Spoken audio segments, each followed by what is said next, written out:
Hi guys, welcome to Shawn Watson Davis TV. Thanks so much for tuning in.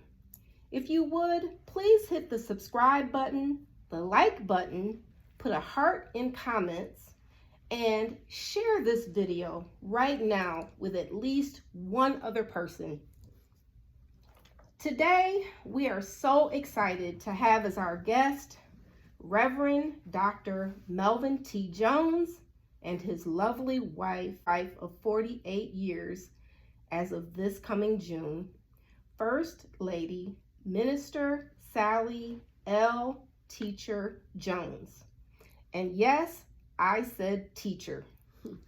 Teacher is Sallie's maiden name, and it is going to be so astonishing to you as we move through this interview, the foreshadowing of that last name upon her family.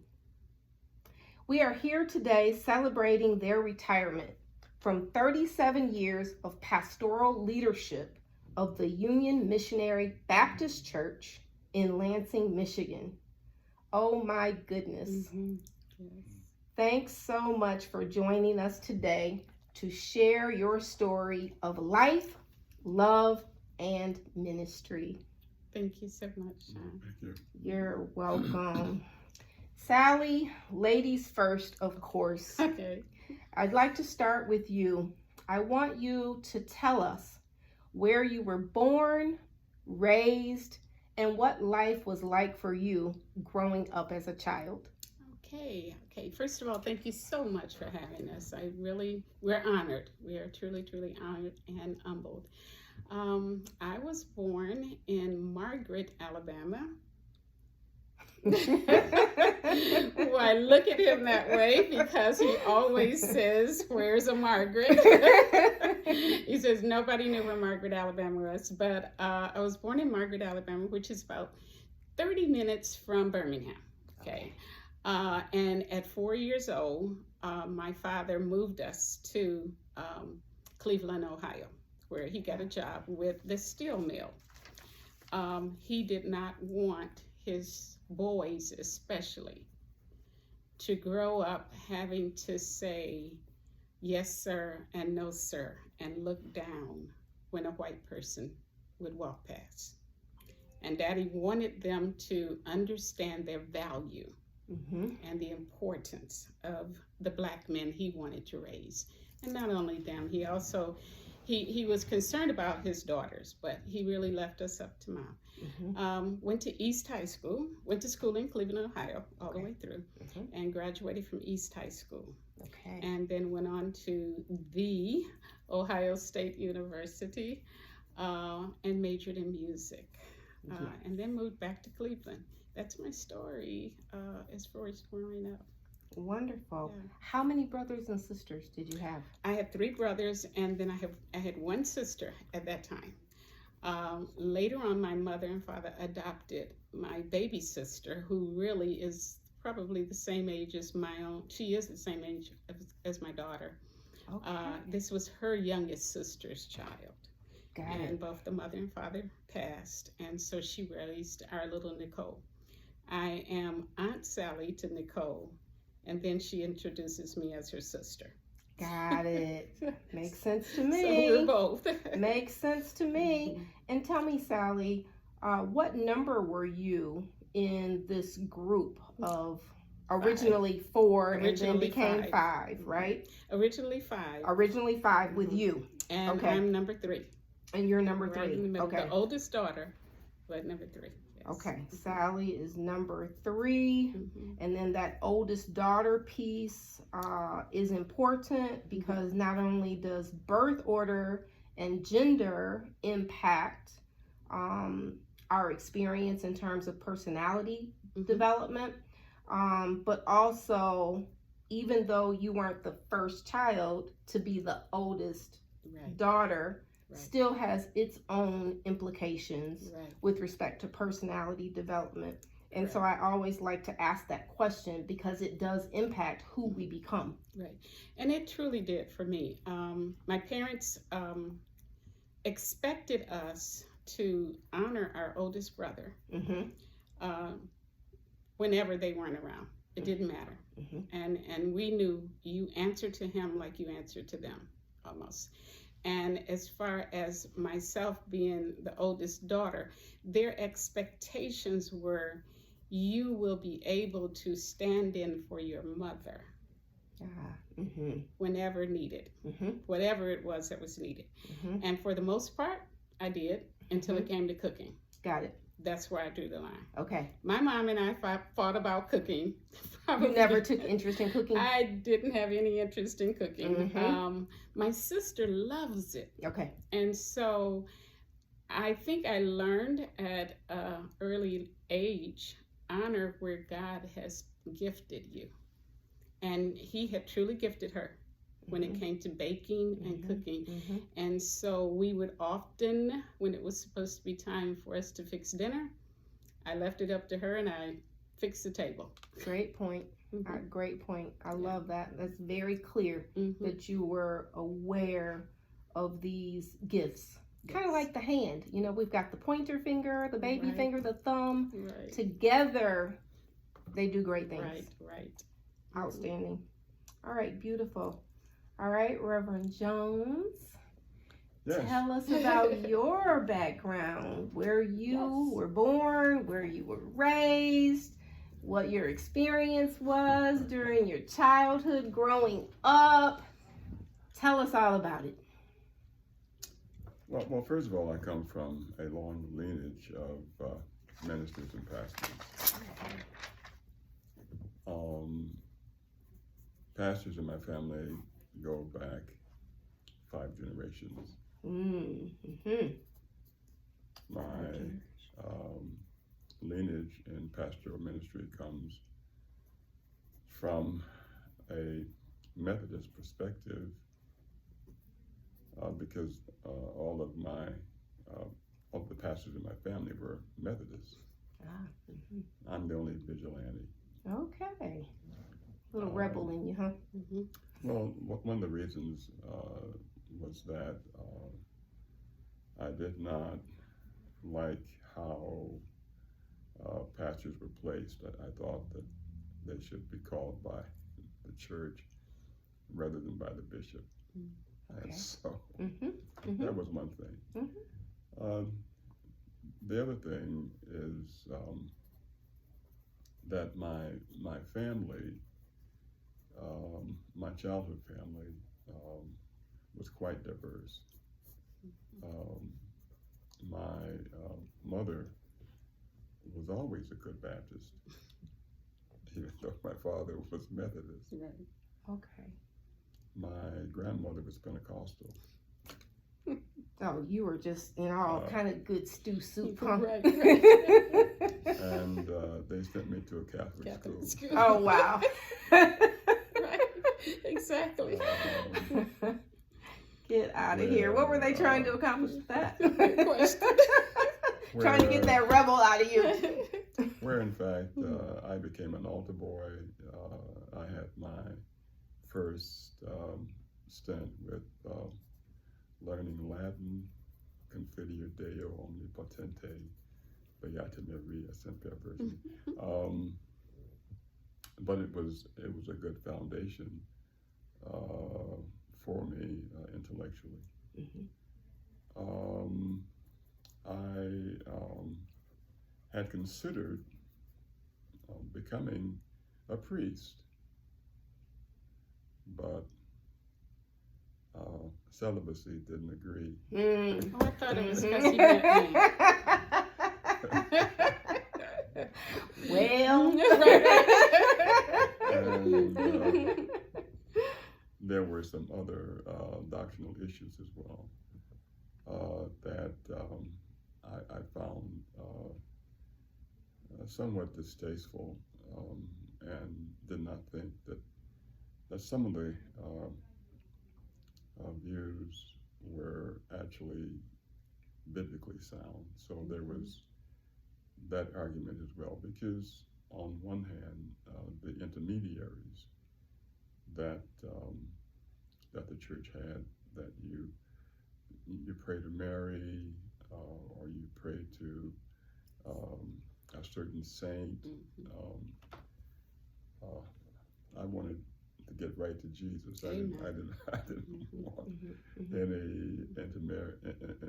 any of the saints. I wanted to speak directly. My heart wanted to speak directly to the Lord. Makes sense. So, of course, that did not work out. I always, as I can recall from a youngster, had the sense of my call to ministry. The story of that is somewhat unusual and probably a bit too lengthy for this discussion. But I recall traveling from my home church, which in fact was Union, in the Unity Baptist rather, in the city of Cleveland. That's where my mother belonged, and there was a long stretch of vacant land between the church and where we lived on East 59th Street in the city of Cleveland. And I had this conversation with God because I understood the sense of my calling, but wasn't really ready. So I bargained, I thought, with God about that. Skip a few years from that, I was always a good part of the church and loved to sing, ignoring really the sense of my call until I had a revealing accident on my way back from Dayton, Ohio, after being part of a concert, and had a blowout in my right front tire. And it really shook me up because I thought that I should have lost control, but I didn't. And when I looked at the rim and the tire completely gone, it was like a punch in my gut about my sense of call, and I had been running from it for a while. So that was a light bulb moment. Yeah, it was. So I had the Lord had blessed me with a good job at White Motors in the city of Cleveland. And the sense of my call. Okay, but wait a minute. Let me go back. So you were born and raised in Cleveland, Ohio? Yes. Born and raised in Cleveland, Ohio, Yes. to a family of how many children? I have one brother, two adopted sisters, and my childhood house. Three adopted sisters. That is One true. of them passed. Right. Okay. 3 adopted sisters. Thank you. The house was full of nephews. Matter of fact, I think my grandfather collected people because Come on, baby. because we had Stay with us. Right. we had aunts and uncles, and my grandfather was quite a character because he owned his own property. We had a pretty big house on 59th Street. Okay. But yeah, that's Okay. that's So my where stomping ground. did you fall in the lineup? I am second to my brother who was So older. you were second born. Yes. Yeah, there was one preceding my brother, but he passed at birth. Okay. Okay. So you were raised as second. Number two. Number two. Mhm. Yeah. All right. All right. Beautiful. And what was your childhood like? You were born both parents. You were raised by both parents. My mother primarily. Okay. My mother and father were divorced after a period of time, Okay. Mhm. and so. Approximately at what age did that happen? What age were you? Probably when I was about 5. Okay. Young. Okay. All right. So, do you recall both of your parents being in the household? Yeah, vaguely. Vaguely. Yeah. Got it. Okay. So, and you said you were raised in a sizable home. Mhm. Yes. So, where did that come from? What were the occupations of your parents? My mother was Mhm. a jack of all trades, That's seemingly. awesome. Um, she was a legal stenographer. Okay. Bus driver. Yeah, she drove a streetcar at one point. I mean, they A used to be- streetcar. Okay. They used to Uh-huh. be streetcars Yeah. in Cleveland. Okay. She Yeah. drove one of those. Mhm. But her work for the most part was working with legal, Mhm. working as a paralegal Mhm. for the city of Cleveland. Okay. Yeah. All right. So she Yeah. was a hard She's worker, a very great provider. tax. Yeah, she she did was a- taxes. yeah, She was a hard worker. She prepared taxes. Mhm. Matter of fact, when I brought her here, she became my secretary. Mhm. Ah, Mhm. wow. You didn't have a quit. in No it. way. Mhm. Oh Yeah. my gosh. Yeah. That had Yeah. to be an amazing moment. Mhm. Yeah, Wow. she served as my secretary for Yeah. about 2 years. How blessed is that? I can only imagine how good that felt. Yeah. Yeah, to have her working with you, and I know how that had to have made her feel to support you as you were doing such great things. Well, working at it. Mm-hmm. And she was very supportive, though. Mhm. I mean, Absolutely. Had to when be. he White Motors, he was telling that story, and when he left his job, which I didn't know him at that time. Okay. But he's told the story. Mm-hmm. When you left your job, people thought, he must be out of his mind. You're going to leave your job and go full-time ministry. Right. Yeah, Go back to sure. school for it and all of that. Yeah. And his mother supported him all the way. It was because you were grown. Well, what at that time. was interesting though, one incident in particular, because it was kind of a long walk to school. She wanted to help me out, so she called me downtown and to her office, and she said, "Listen, I've got I bought you a car." And I was all excited about it. Sure. And she told me where it was. And I went down to the lot, and it was a light blue Plymouth. And when I looked at it, it had been hit. And and the frame was bent, Mm-hmm. and when you drove it, it looked like you were going down the street sideways. Oh Lord! So you were like, "Mom, what have you done?" But listen, it was transportation, Right. And it took me where I needed to go. Exactly. And that was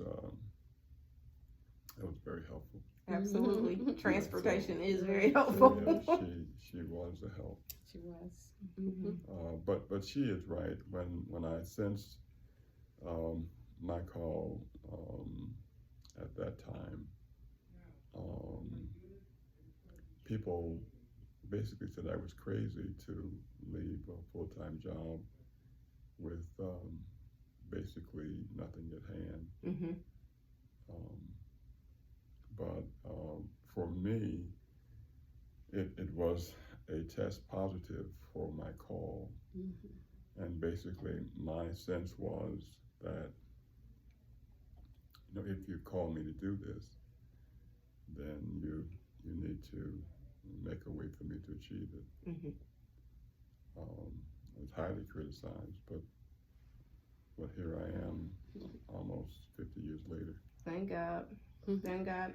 Because yes, I mean, when you have a calling, nobody feels it or sees it but you.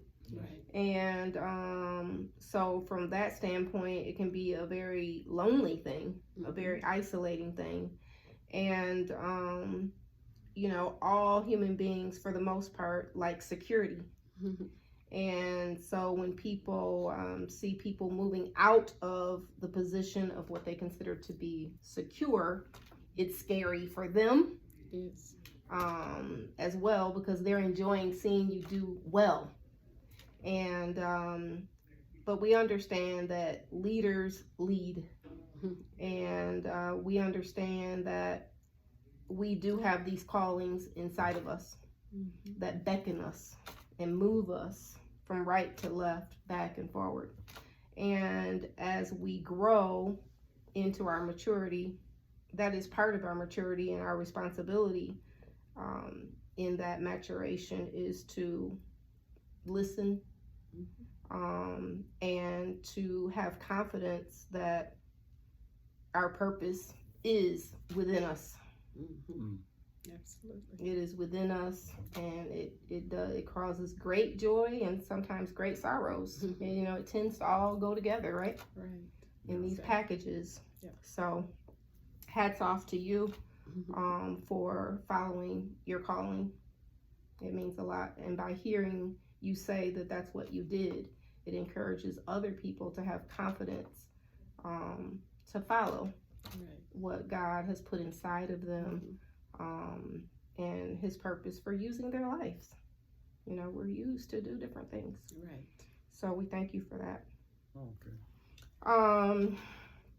Moving forward from childhood, I'd like to know, when did the two of you meet? That was after college, correct? It was after college. It was for me. after college. Yeah. Okay, so then before we go there, I want to go back to Sallie, Mm-hmm. and I'd like for you to share with us where you went to school, Mm-hmm. why you majored in what you majored in, and what your experience, what was college doing for you? How were you evolving during those years? Okay. I went to, like I said, Ohio State University, because my father would not let me go to FAMU, Florida A&M. I wanted so badly to go to FAMU. I knew about their band, their music program. It was too far for him. And the other thing that was interesting about Ohio State, at that time, and a lot of, it happened at Michigan State, blacks were there, but they weren't there, because they had a door for the blacks to come in and a way to flunk you out, quite honestly. Okay. And that was Ohio State. Got it. And my counselor, of course, was the counselor I had at that time in high school, was from Ohio State. She knew that black students had a really rough time. And she was a white lady. And so she really, really told me, have your dad come up and I'll talk to him. She was going to convince him that Ohio State wasn't for me. Got it. Part of her, I know, was coming to me like, I care about you so much. But my dad could see some things I couldn't see. Okay. And sure enough, he came straight from work, which was very strange, from the steel mill, had not showered, had his overalls on, and everything to meet with her. And we were there together, and she gave him the whole, all of her reasons and everything. my father simply said to her, my daughter will go to Ohio State University, she will major in music, and she will graduate. And the last thing I can remember her saying to me as I was going out the door, I'm so sorry, I did my best. But I heard my father's confidence in me. Absolutely. And it just spurred me to say, you know what, you did do your best, but he did better. Yes. Yeah. And so I went to Ohio State. It was not easy. Right. It really wasn't. Nope. Because with music students, if you only have played an instrument, when I was fortunate, I was really blessed. I played piano as well as playing the flute. And with 5 of us in the family, all of us played 2 instruments. Okay. My dad was just every morning, 5:00 a.m., we did a paper route, and then we came in and practiced our instruments. And so our house, you could mess with each other's instruments. So now, was he a musician himself? No, he wasn't He at was all. not. But his father, Willie Teacher, was a very, very famous guitar player, and he did the circuits at that time. As a matter of fact, my dad didn't grow up with his dad, Okay. because his dad was on the circuits. Yep. You know. But he loved music. My dad loved music. He just never could get into it. He asked a musician at our church to give us lessons. And that's when I found out that our church musician was quite a prolific classical music student who wasn't able to go farther with his, for one reason, because he was Black. Secondly, because he was gay. As they say. Very, very super talented, and unfortunately closet gay at that time. And it kept him from being able to get into that classical circuit. He played beautifully, which was a blessing for us, because he was excited to see how we took to piano. And he introduced us to Beethoven, Mozart, and classical pieces that I don't think I ever would have been opened blessing. up to. Right. Huge. Moonlight Sonata, my favorite. Wow. Matter of fact, I impressed you with that. Oh, I bet so. Absolutely. At least I worked at it. Went to Ohio State and graduated in 72. And my last year took voice classes, because you have to take you have to be able to do it all, all the music. And last year I took the voice classes and had the opportunity to stay and then major in vocal music for my master's. I didn't choose to do it. I didn't even choose to tell my parents about the opportunity, because honestly, I was just ready to get out of school. I was excited. I always wanted to be a teacher. My mother is a teacher. As a matter of fact, my father's last name, Teacher, came from them putting on a plantation we heard years ago. Daddy kind of had this story of 2 slaves put together and sent to school to come back and teach the master's students, because the schools weren't quite set up like that when you're looking at the distance and all. Absolutely. So what they would do is just that, but then also they would teach the slave children. Absolutely. In the evenings. Absolutely. And things, Yes. And that story just kind of came down through the family line to my dad and all. So the name Teacher stuck Is the as teacher a last name, right? for That's that the last reason. name they gave them. Absolutely, I get that. Whatever I follow. you did often, they gave you that name. Got it. And so teacher, and as a matter of fact, the blessing was when I did get back to Alabama a few years ago, I found out there were more teachers. Wow. And we're all related. Got it. So the excitement of that was really, really something. And see, Sallie, I've never heard that piece of history, Right. that slaves were oftentimes given the last name of their occupation, vocation, somewhere. Yeah. I've never heard that. Blacksmith, if you hear the name different names, Uh-huh. would go with different because rather than a person trying to call your name, they just teacher. Sure. Go get the teachers or whatever, you know. And so we grew up kind of knowing that. My mom, she did have, we're now fourth generation teachers. Okay. My daughter is a teacher, as a matter of fact. I'll throw this in. Yes, throw it in. She just received the Elementary Science Teacher of the Year award for the state of Virginia. Wow. First Black Elementary Science Teacher of the Year for the state of Virginia.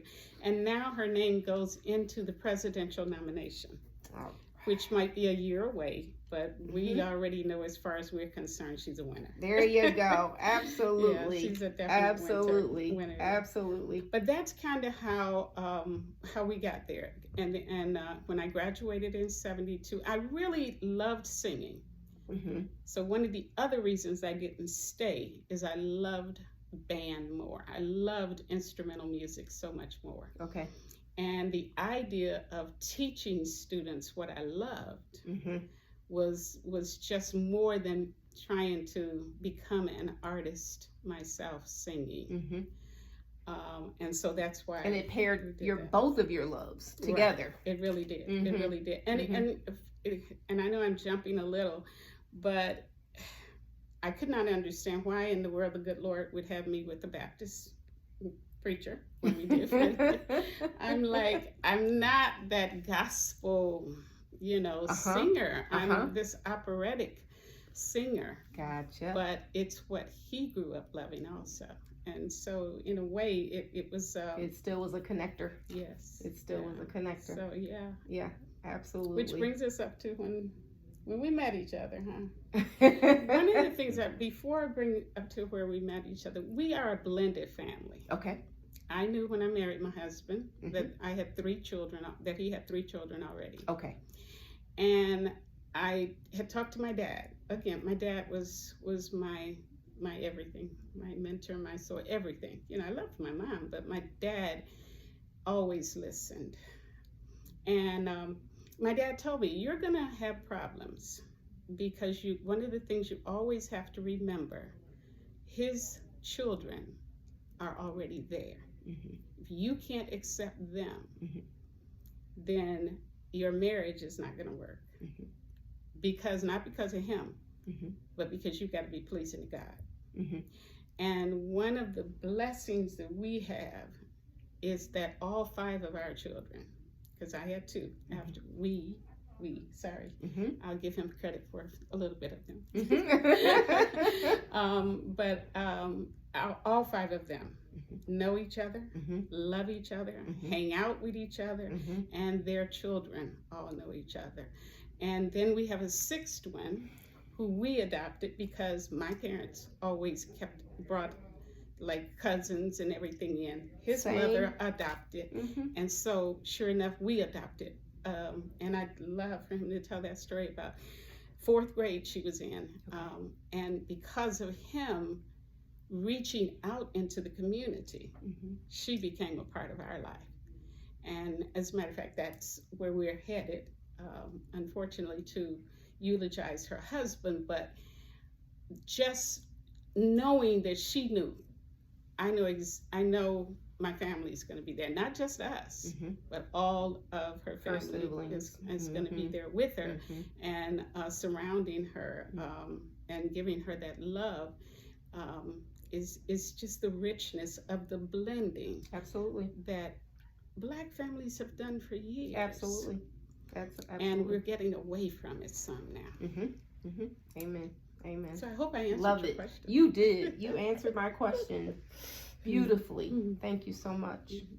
And now I'd like to pan to Reverend and ask you to describe your college years and the impact of those years on who you were evolving to be.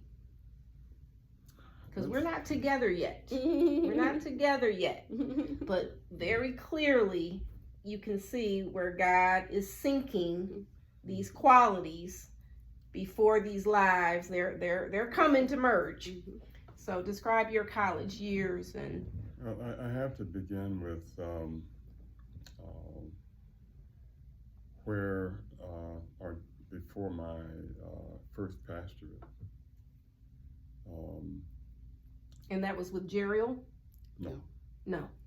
This was Cleveland. This was in Cleveland, Okay. because I pastored the Mount Tabor Baptist Church Okay. in the city of Cleveland. Okay. The church was located on Huff Avenue, which was the rough side of Cleveland. Okay. That's a whole story within itself. I bet. But in search of my call, I was also a musician, and after I left White Motors, the interesting thing was that the Lord blessed me with preaching opportunities. As a matter of fact, I used to keep a log because I wanted to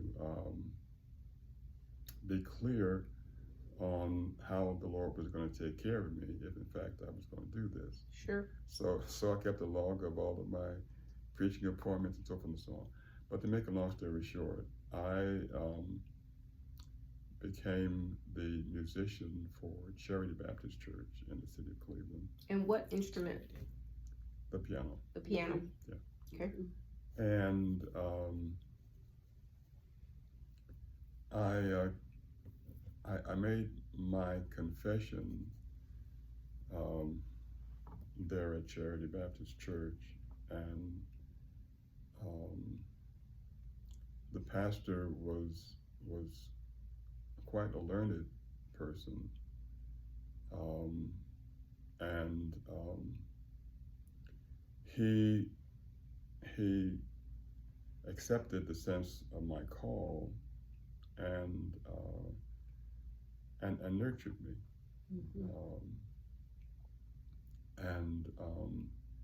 It was through his counsel that not long after I had announced my call and preached my trial sermon, that there was a church that was vacant,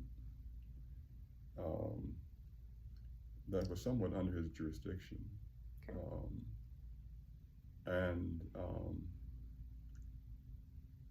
And I ended up being an interim, not really considering or even thinking, that I would become the church's pastor, because, it maybe had been less than a year, that I had preached my trial sermon, and I never thought that I was ready, but I was ready to accept the challenge. And it was during that transitional period that I also went to Case Western Reserve University, from Case to Ashland Theological Seminary,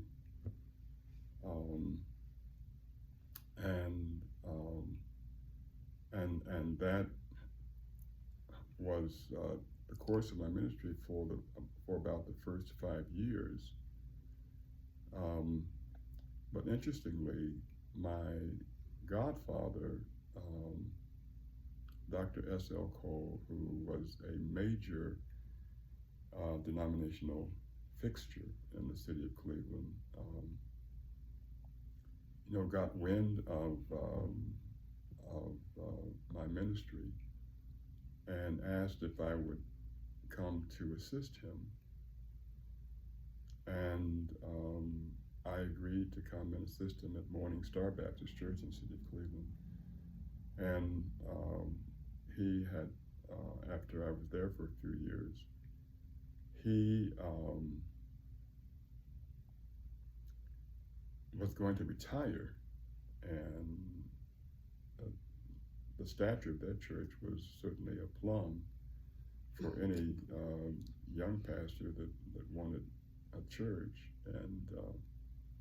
and I was designated because I had become really his co-pastor, and was prepared to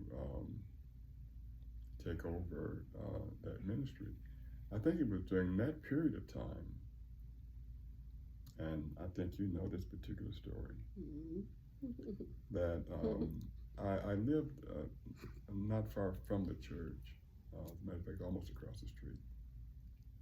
And I was crossing the street only to be almost run down by a motor vehicle. Gosh. The person driving the car just happened to be her pastor. Really? What? He got out of the car and we had a conversation. He apologized. He said he wasn't looking. And after we got acquainted for a bit, he invited me after that. He said, "Well, listen, why don't you at least come down and preach for me at Second Mount Carmel Baptist Church?" Wow. Look at God, right? Right. So I agreed, and one Sunday morning, I'm not exactly sure when, but I went to Second Mount Carmel, and I preached. And while I was sitting there, I heard this young lady singing, and she had such a beautiful voice, but I couldn't see who it was because of the way they had the choir situated. And after the service adjourned, I asked, I said, "Who was that singing?" Right. And it turned out to be her. Wow. I was introduced to her, and I think I'm not sure why that's where he gets the story. I'm not sure why she hung around a bit. See, I did not hang around. But as I was leaving the pastor's office, she was standing somewhere close to the door. No, he's got it mixed up. And I asked her if it would be presumptuous of me to ask for her number. And she was kind enough to give it to me. She was so kind. So what he And from that point, the part that he always misses. He came to the church twice. Okay. The first time you came was when he almost ran you over. Remember? Yeah. And you told him you were interested in finding out who that was singing. And so he pointed me out. And then there was a church, we were at Bible study. I think about 2 weeks later, and my pastor told me, he said, "I won't be here Sunday, but I have a preacher for you." And I said, "A preacher for me? What are you talking about?" Right. You know, "No, you need to settle down. I got a preacher for you." And I was like, "I don't need you to matchmake for me, you know." And he said, "Well, I'm going to give him to somebody else." I told my pastor, "Well, good, because if you can give him to somebody, he wasn't for me in the first place, you know." Sallie, speak. So as it turned out, that Saturday we were giving my dad a birthday party. And so we had done the birthday party and stayed up kind of late. And I was like, well, the only place I know I can get food is at the church, because they did sell dinners at the church. And I was like, I'm going to go down to church and just get my dinner. And then as I got there, I remembered that my pastor had said this preacher was supposed to be coming at here. So I went to the front doors trying to look up and see who's in the pulpit. And unfortunately, the door is the opening is too high for short people. So I walked around to the other door, and the usher threw the door wide open, and all my friends were sitting there like, "Oh, you made it to church," you know. Right. So I went on in and sat down. That's when I realized, oh, that's the guy that was here about a month ago. And his sermon was survival of the fittest. I remember that because it was the first time I really felt like I was educated, taught. They didn't just preach. He didn't just preach, he taught. And I was like, okay, yeah, I'm gonna stay, because he was really good, you know. And yes, my girlfriends were kind of bowled over by you, but I was like, honestly, it was like, okay, I'm gonna listen to the sermon, but then afterwards, I thought, oh, now why did Reverend Gant say that about he had this preacher for me? So I went to the office, really looking. My mom had sent me looking for my dad. And got in there. My dad introduced us. That's when Daddy introduced us, and I spoke to you and everything, and left. And that's when I hung around. Got it. So I didn't hang around the first time. You gotta be careful when you hang around. Right. Yeah. So a few of us were hanging around to see. Okay, now who's he gonna talk to? I mean, sure. You know. I get it. But yeah. But that was the second time. So my pastor always said he introduced us. But it was really my dad who said, this is my daughter. She just graduated from Ohio. I mean, I'm standing there like, Daddy, you're giving me my life story. And my dad never. So ever. Dad liked him. Dad liked him as a preacher right off the bat. He really, everybody appreciated the sermon that he had done both times. My dad, they moved to Alabama.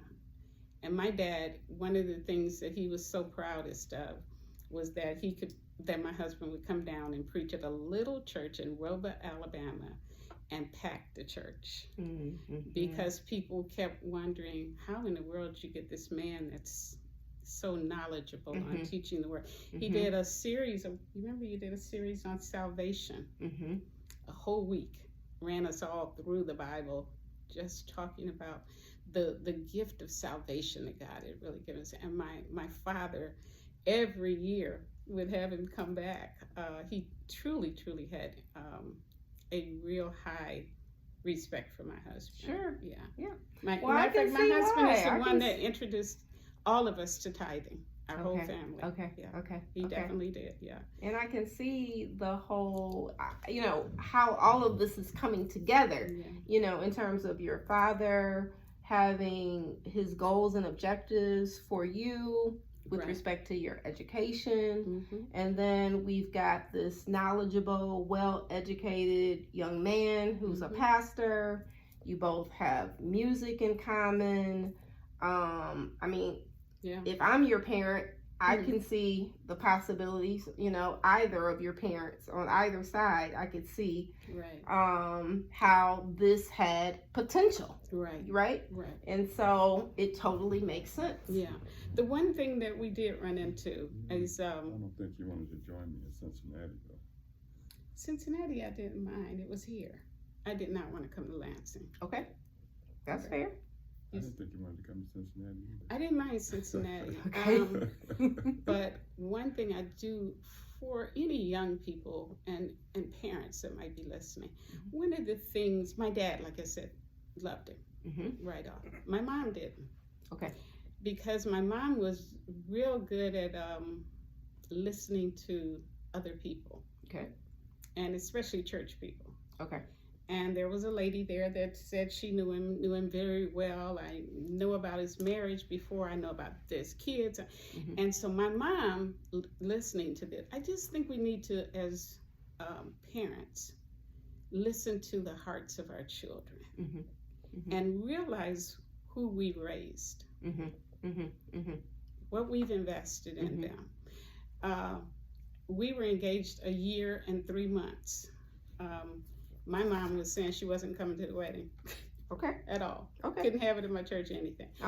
And my mom's lovely. My mom's a wonderful lady, but when she makes up her mind, she's that strong black woman. She really was. Sure. And my dad came over 3 months before the wedding, sat down and talked to me, and he said, I want to know why this is the first time you've ever gone against us. Okay. And I told him, I said, you told me. So your dad is now siding with your mom? My dad just wasn't taking a side one way or the other. Okay.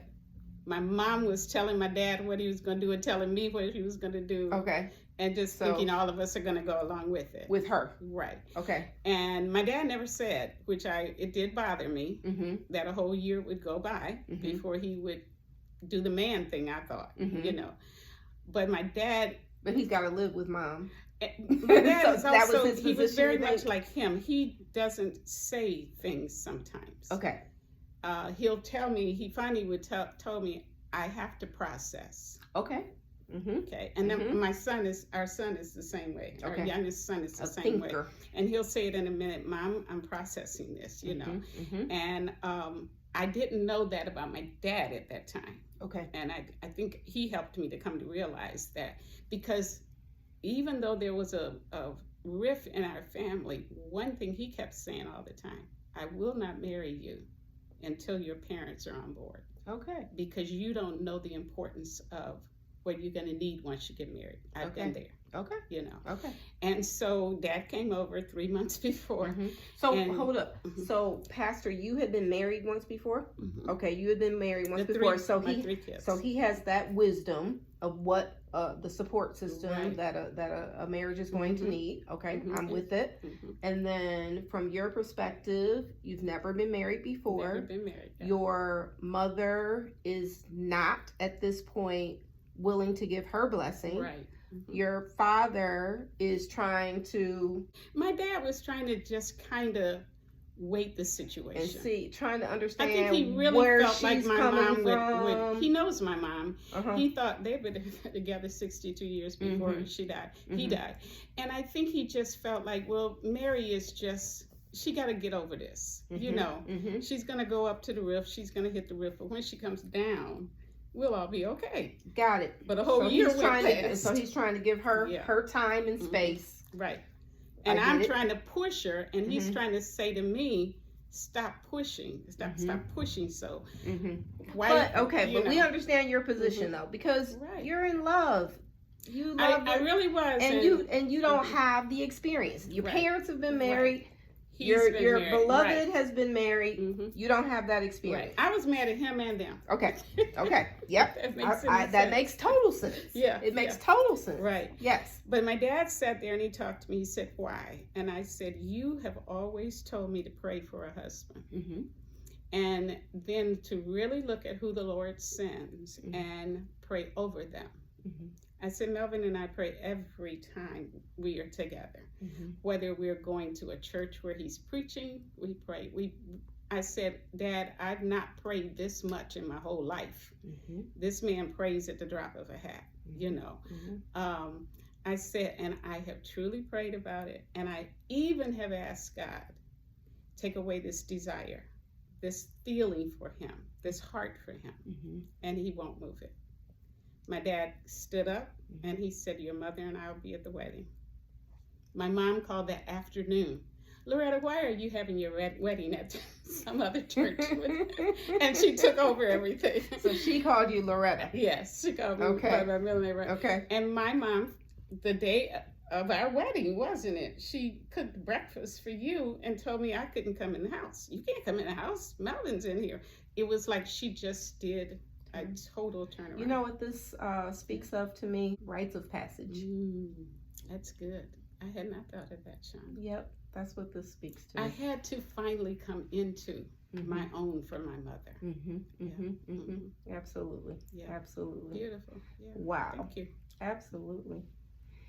So, you all are now about to become married. Mm-hmm.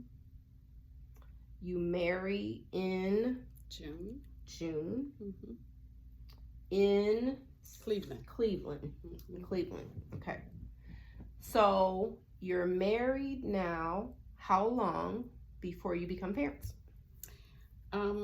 Actually, it was a year and a half, wasn't it? I think so. We married in 74.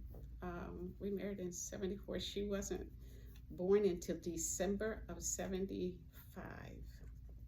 Okay. 75. Okay. So, married 1.5 years. Yeah, about a year and a half before. And the interesting thing is, I was 8 months pregnant. Got a call from the Cincinnati Board of Education. Okay.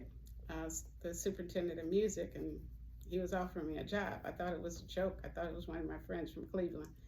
And sure enough, it was a job. And I told him, I said, I'm 8 months pregnant, you know? Mm-hmm. And I got the job. One of the things she left out though is because I understood that her security was extremely important, and I think I told you that we wouldn't get married. You sure did. If I didn't have a job. If you didn't have a church income, that I needed to support her. 3 months before we to marry. But I received the call. So wait a minute, you're engaged. We were engaged. We got engaged in a week. Okay. That was another reason my mom thought that I was crazy. A week after meeting? Yeah. Wow. A week after actually going out, yes. Amazing. Yeah. So that's another interesting fact because I've heard it said before that when people know, they know, and they know pretty quickly. And your story is in keeping with that knowing pretty doggone quickly. We knew pretty quickly. Wow. We just didn't tell our parents, my parents. Understand. His mother never took me from the very beginning. Okay. His mother just wrapped her arms around me from the very beginning. Okay. But I knew my mom, you know, and I knew you don't go to your mother and tell her in a week that right. No, that was not. She was not going to swallow that. And so we purposely set the wedding at least a year and 3 months away. Okay, got it. So now, 3 months away from the wedding, he says, I'm not going to marry you if I don't have a solid income. This was after my father and my mother had gotten on board. Okay. That he says this. You're like, what the heck is going on now? I was like, Pastor, what were you thinking? Just that. I mean, if I couldn't support a family, I didn't need one. But I think it's. So wait a minute. Were wedding invitations all printed up? How Everything far in this wedding process were we? Everything was done. As a matter of fact, the wedding invitations, we had already had to get some little stickers made that we cut apart and put in each one of the invitations, saying that the church was changed now. Okay. Because my mom had come on board, but I couldn't say my mom came on board and now the church is changed. So we did put those in, and then they were all sealed, ready to go out and everything. And that's what he said, and I just looked at him, and I'm like, okay, right. You know, amazing. Yeah. Very, very interesting. Okay. But in that span of time, I was called to the pastorate at Georgia Baptist Church in Cincinnati, which solved that problem. Right. Thank God. I know you were like, thank God. He said it, but it was like, I'll have something. Well, there was a backdrop somewhat to that because as I mentioned, at Morning Star Church, my godfather. We thought it would be Morning Star. Okay. He was planning to retire, and I had a modest income as co-pastor, and was expecting to succeed him. Georgia Baptist Church actually really became an interruption. Yes. Because the church in Cleveland was of much higher status than was Georgia in Cincinnati. Got it. But that's another long story, too long to share of how I got there. But I did, finally accept the call there and served there for about 10 years.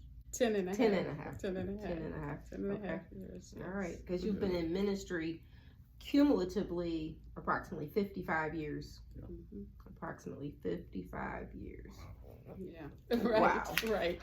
Amazing. Okay. So then we are now married. And we have our 3 children already. We add to the family our 4th child, Marie Teresa. And then our Marcus. fifth child Marcus comes, Timothy. Yeah. Marcus Timothy, he comes how much longer Marcus after? Timothy was born 2.5 years after her. Okay, 2.5 years after So her. about 2.5 years. All right. apart, yeah. So another beautiful thing that I love about you all's story, all the children have names that begin with M. I think that's so cute. Right. I love the grounding of the family Right. by doing things like that. I think that's beautiful. And then the middle initial T for Thomas, right?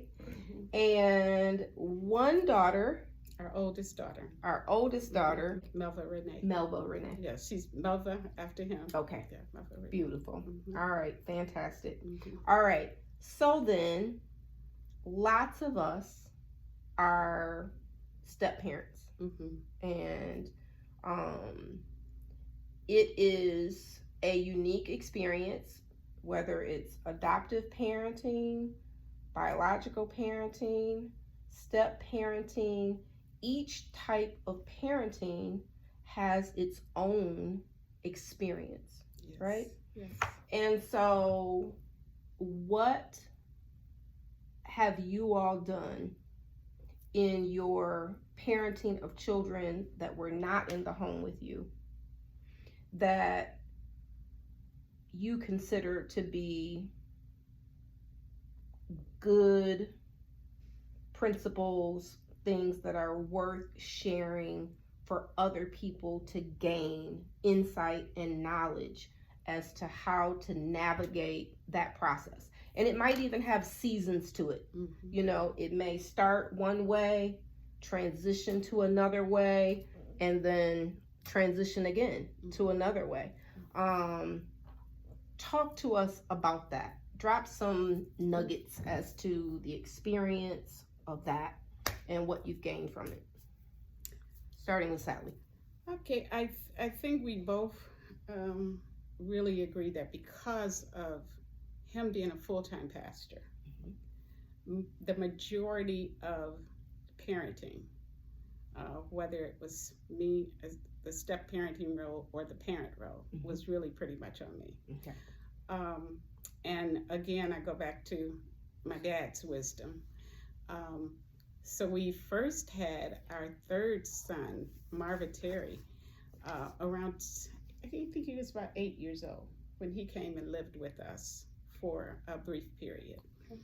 He would come, of course, during the summers, and then he would live with us for a brief period. But then at our oldest daughter, Melvin Renee, she graduated. Cleveland, I'm saying. Okay. When she graduated from high school, she came to Cincinnati to go to Xavier University. Okay. The interesting thing was, her mother called. We call her Cookie. Okay. And she called, and usually when Cookie calls, she'll ask for Melvin, you know. And so she told me, she said, no, I don't. I said, well, Melvin's not here right now, you know, Cookie. And she said, I didn't call for Melvin. I actually called for you. Okay. And I was like, oh, okay. And she said, my baby is about to come there to go to school. And I'm placing her in your hands. Because I know how Melvin is, how dedicated he is to the ministry. And he's not going to be able to be there sometimes from her. Sure. And I want to know from you, can I trust you with my baby? And I told her, absolutely. And that was really the gelling thing for us. Yeah, it really was. Because I realized here is a mother who loves her child. Yes. But yet her child is ready to use those wings. Yes. And so I was like, I'm here, you know. And sure enough, Melvin, even when she lost her mother quite some years later, just a few years ago, matter of fact, first thing she did was call me. And she said, is Daddy there? And I was like, yeah, she called me on my cell. And she said, Daddy there? And I was like, yeah. She was like, can you all both get on the phone? And we really were a team for her. She has I have to give this to her. She has been so awesome at making sure that her brothers and sisters from her mother and her father are close to each other. Beautiful. So 10 children, because of her, all know each other, visit each other, hang out with each other. So Melva has that binding Melva leadership has spirit. that. Yes. Okay. And it's gone on down even to our grandchildren. All I right. mean, it really has. And basically because of her mother and myself bonding in the beginning. And we're hoping and praying all of them will be here this weekend. We don't know about our oldest son in Phoenix, whether he'll make it. Okay. But the other 4 should be here. And the one who, our Marquisha, she may not make it because of the funeral this weekend. Okay. But the main thing I would say, as a stepmother myself, what I've learned, there is a time when you step up, but there's definitely a time when you realize I got to step back, step aside, step in between only when you see one is about to harm. Maybe a comment, a word or something is going to be harmful. But basically always just I pray for every last one of my children. And he trusted, he even would let, even our nephews that lived with us, his nephews that lived with us for a while, I mean, he trusted me to guide the children. Beautiful. We always, whenever they were together, even now, we get together and we'll sit around Christmas. We were all sitting around in a circle and we're talking about what did this mean to you? What does that mean to you? What scripture is important to you? What experience is going to, and anything that one of them is celebrating, we all celebrate it. Beautiful. And anything that one of them is going through. They know who they can trust. Yes, Yep. But at the same time, we all pray about it. Awesome. So I would just say the biggest nugget I could get is love. Because God said the greatest of these is love. Yes. If we could just love our children, no matter what they're going through. And behave as respectful adults. And because that was a respectful move that she made. That was such and a she was basically trying to see if she could get that covenant with you over her child. Right. And you had the character to provide that for her. And know that when you have to say, okay, we've come to a crossroads and maybe we need to do something a little different, and respect what they feel they need to do. Exactly. If they think they need to move out, then let them. Right. And that's and if they feel like, hey, I made a mistake, I'm ready let to come them back home. what you would want done for you. Sure. Because they're growing. And so we have to allow I think that's probably where we would be with it, huh? Yeah. Anything else to add, or? Well, I think she's correct in her assessment of my availability. Sure. Yeah. Sure. We all know that pastoral job is something else. No, I tend to think sometimes that I went overboard. Okay. I thought I could conquer the world. Yeah. But but when you asked the children, and they told you that, there was a time we had the circle, and they did tell him about the times they missed with him. But he listened. And now what I'm hearing them saying is we're seeing Daddy giving the grandkids, in some cases, what we missed, and that's even better. Absolutely. Yeah, because his grandkids, oh my God, they think they own him. Awesome. Yeah, they really do. Yeah. Beautiful. But please share the one time when Marcus's shoes, our baby son. I mean, I thought I was like, I thought he lost his mind. My son Marcus, while he was going to Sexton, came home and said, Dad, I need some tennis shoes. He was playing basketball. So I thought it was fine, I get you to the store, we'll get you some shoes. So I take him to the mall, and we're in the shoe store and looking at shoes, and I saw a pair, that I thought was not doable. I mean, nice looking pair of shoes. But he brings me this pair of shoes.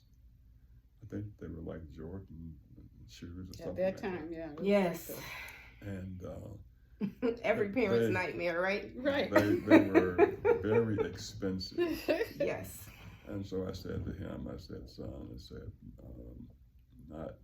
we can't afford, that pair of shoes. But here's a nice pair of shoes. I'm going to buy these shoes for you. And he looked at me and he said, but Dad, he said, my friends, they've got these kind of shoes. And I'm saying, well, I'm not overly concerned about, what your friends have. I mean, this is what I think I should buy for you. He said, but Dad, all my friends know you. He fell for it. So I thought about it and I said, well, smart kid. all right, I'll get this shoes you want. pair of shoes Yeah, I got the shoes, yeah. for you. And did. Yeah, he got the shoes. There was one other occasion that I just thought about. There had to be a time when I knew when to step out. Okay. And actually I didn't. He had to actually tell me Okay. to step out. Okay. Marcus, once again, when he came back from FAMU, we brought a different child home. He was very different. Okay. I mean, he was not the Marcus we had sent away. So he winds up going to FAMU. He did. Where you wanted to go originally. Because I think I still had FAMU. Oh, wow. And he had a full scholarship. Look at that. Amazing. He had a full scholarship to FAMU in music. Fantastic. I was his music teacher at one time. Oh, wow. I started him on the trombone. But he had gone to FAMU and they were hazing. Okay. FAMU was big into hazing that time. He was pledging Omega? No, the band was. Oh, the band was hazing. Yeah, was big into hazing. Got it. He tried to tell us, and he was like, Mom, I don't like this, you know. And we just were like, okay, Marcus. Well, Marcus finally came back, and he came back for Christmas. And I just happened to ask him because he was acting so different. And I said, both of us together, I said, do you even want to go back to school? And he was like, you mean next year? And I was like, no, I mean after Christmas break. No. I said, you don't want to go back to FAMU? I said, well, we're not going to throw money away. Even though he had a full scholarship, we're still paying for other stuff. Incidental stuff, yep. So he didn't go back, but he got into other stuff. Gotcha. Okay, because he was already very depressed. Gotcha, okay? Yes. And he started just doing some things that we just didn't expect and everything. Yes. He came to me and he said, I need to take over my son. Okay. I don't want you to give him a dime. Okay. You can say good morning. Okay. And you say good night. Okay. But anything he needs, he has to come to me. Wow. He said anything you don't put gas in his car, you don't do anything. That was very, very difficult for me. Sure. Because we think we can come up with the solution, but I did. I backed out. I backed out, stepped out. Wisdom. With my own son, And for a while there, it was some tough times in the house. Sure. It was some real tough times in the house. Sure. Right, because he's been away, independent. And he really needed help, but my husband realized that from his clinical training. He realized our son needed some help, but our son wouldn't talk, different things. But eventually, him and his dad, just them, me not in the picture, except of course, I'm in the house, Sure. Eventually, he came to us and he said, I need to sit down and talk to you all. And so we did. And he said, I'm going to go back to school. Okay. And we were like, I was excited. I'm like, really? And I'm thinking, oh, whatever you did, it worked. You know? He says, well, I'm not giving you a dime. Mm-hmm. You still ain't gonna get no money out of us. Uh-huh. And he said, I don't need any money out of you. I got a full scholarship to Alabama A&M. Okay. And our son went back to school. So he had And already done what he needed to do to He- get accepted and all that. He had but done the I think if I paperwork. had stayed in that, and I Mhm. guess that's my little thing of realizing I was nurturing some of what, because I could see what he was going through, Mm-hmm. I was enabling. Mm-hmm. Mm-hmm. Mm-hmm. And he was saying, no, you got to separate yourself from this. Okay. And not become that enabler that he's needing right now, because right now what he needs is, he actually just said he needs a father. Okay. So Pastor, you could see that he was having difficulty at school, and he was suffering from depression. And what was it that you were thinking that you needed to do, that it needed to come from you and not Sallie? Well, I think he needed my sternness. Okay.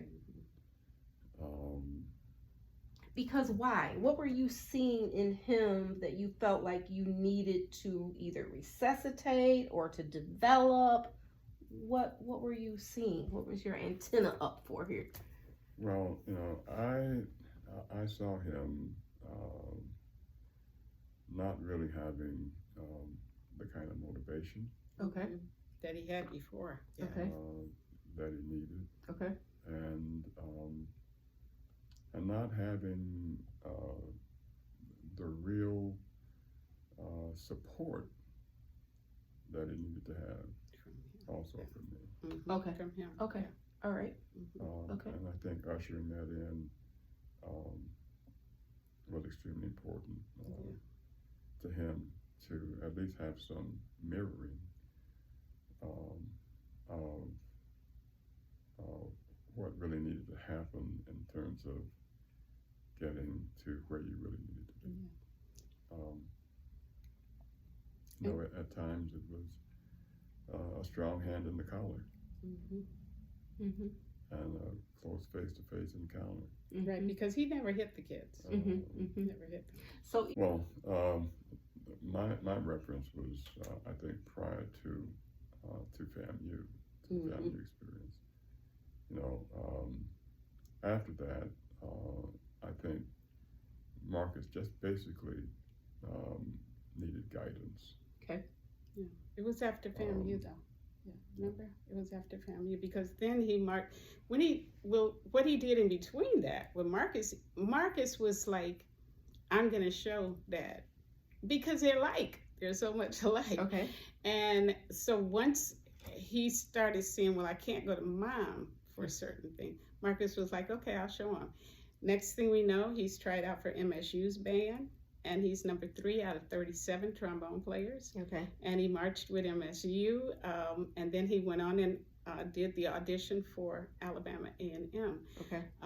Marcus was a year from graduating, and decided he switched over his major, Mm-hmm.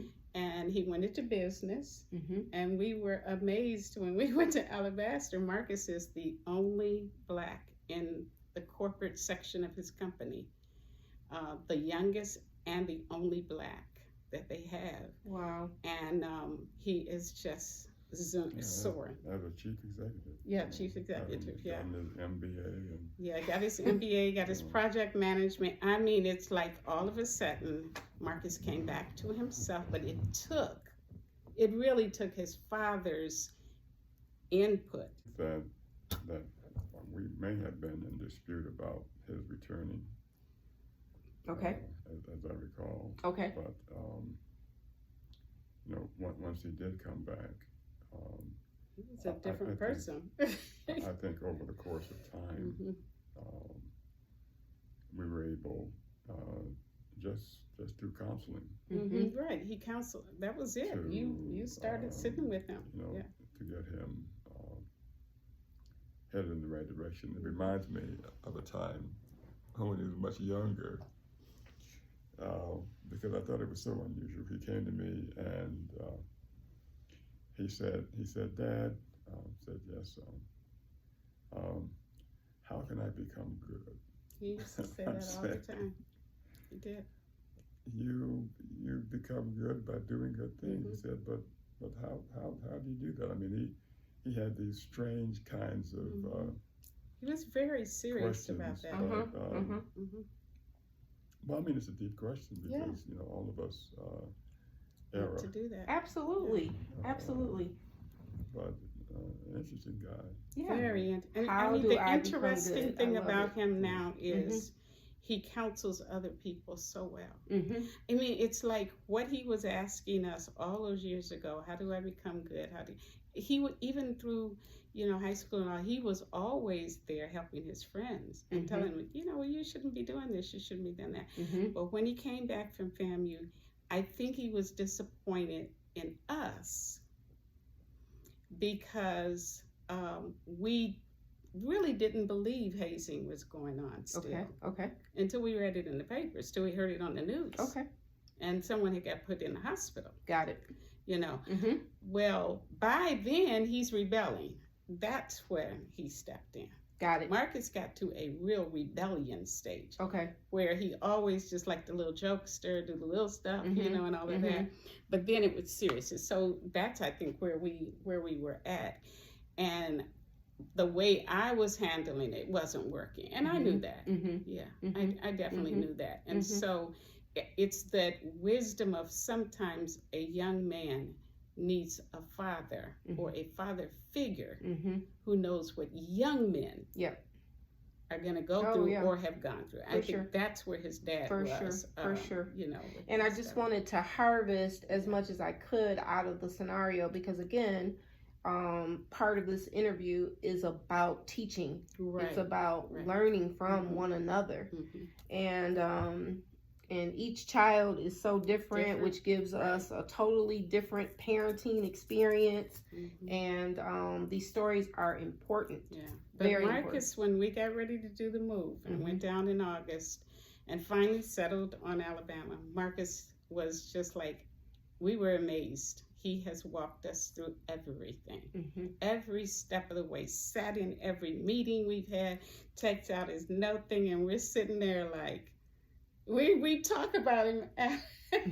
We talk about him after he's gone back to his house. We're sitting there like, you believe Marcus? Right, you know, right. Because all of our children, we've known, especially our girls, we could depend on them, you know. But it's just amazing to see what God did with him, has done, you know. And he puts God at the center, totally center of his life. He's guided by him. It's like a total, what you read about the total turnaround. I was hoping that he would have been a successor. And he's an awesome speaker too. He really is. Well, simply because I've had such long succession of ministers in the family. Yes. It's not too late. Right. But he's a businessman, huh? His calling is business. Yeah. Got you. I understand. Okay, so I guess what I want to ask now is, you've gone through this wonderful journey. Looking back at your childhood, because I feel like a lot of who we become starts in childhood. And you guys are warriors. I mean, ministry, music, education, marriage, Puppetry. parenting, step parenting, all of these things can be lethal. Absolutely lethal. I see where you're at. Yeah. And based on that, you two are some strong people. Very strong. And so I want to know, looking back on your childhood, what was instilled in you? How did your parents instill it, or mentors, whomever, significant others that you can think of?